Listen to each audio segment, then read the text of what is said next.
You ever feel like the world's gone completely batshit and nobody's got the guts to say it out loud? Every day there's a new headline, a fresh panic, a shiny distraction. And while you're busy doom-scrolling your way into oblivion, the real criminals are cashing checks, making deals, and wiping their asses with the Constitution. The system's broken, Leia? No, wait, Nick. Correction. The system is working exactly how they designed it. You're not in traffic. You are the traffic. You're not being informed. You're being programmed.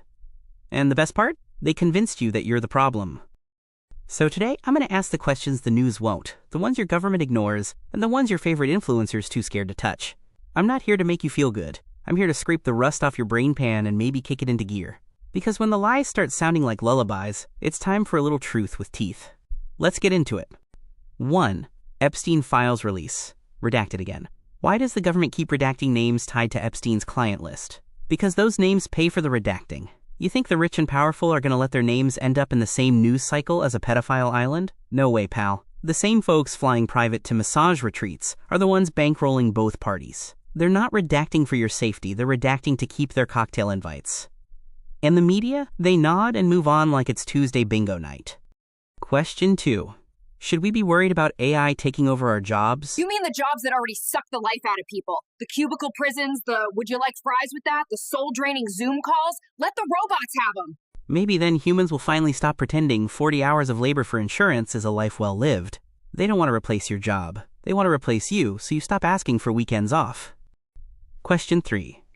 Why do we keep blaming consumers instead of corporations for the climate crisis? Meanwhile, the companies dumping chemicals in rivers are giving out tote bags at Earth Day events. The planet's dying so billionaires can keep flying private to climate summits. They don't want change. They want credit for pretending to care. Question 4. Why are billionaires so obsessed with going to space? Because they've already ruined this planet. Now they want a fresh one to mess up. It's not about science or progress. It's about ego. They're building rocket ships while half the planet doesn't have clean water. You think they're leaving to explore? No, they're planning their escape. Question 5. How are corporations making record profits while people can't pay rent? Because the system ain't broken. It's economic cannibalism, and you're the appetizer. If you're broke, it's your fault. If they're rich, it's innovation. Ain't that convenient? Question 6. Why do people trust TikTokers over journalists? Because journalists ain't journalists anymore.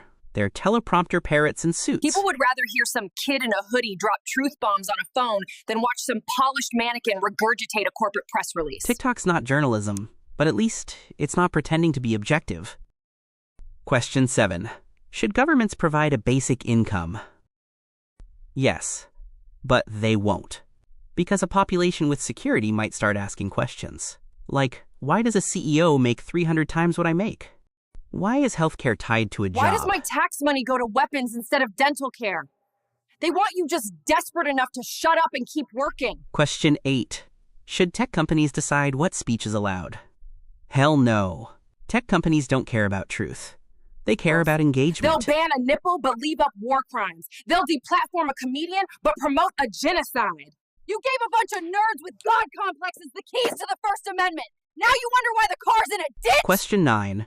Why is rent so high that people can't afford to live in their own cities? Because housing ain't a human right. It's a money machine. They don't want you owning anything, they want you renting forever. The landlord class is a religion now. Passive income is the gospel. It's monopoly on steroids, except the board's rigged and you're always landing on Boardwalk. Well, that brings us to question 10. Leave a comment if any of these questions have hit a nerve. Should student debt be forgiven? Yes, but that means admitting the system is a scam, and America hates admitting mistakes. You paid $80K to learn how to work for $18 per hour while banks make billions. But now you want a break? Sorry, kid, you signed the contract. You ask, what about the banks? Oh, we get bailouts and bonuses. It's great work if you can get it. Thanks for watching. Please like and subscribe. Till next time, keep your chin up.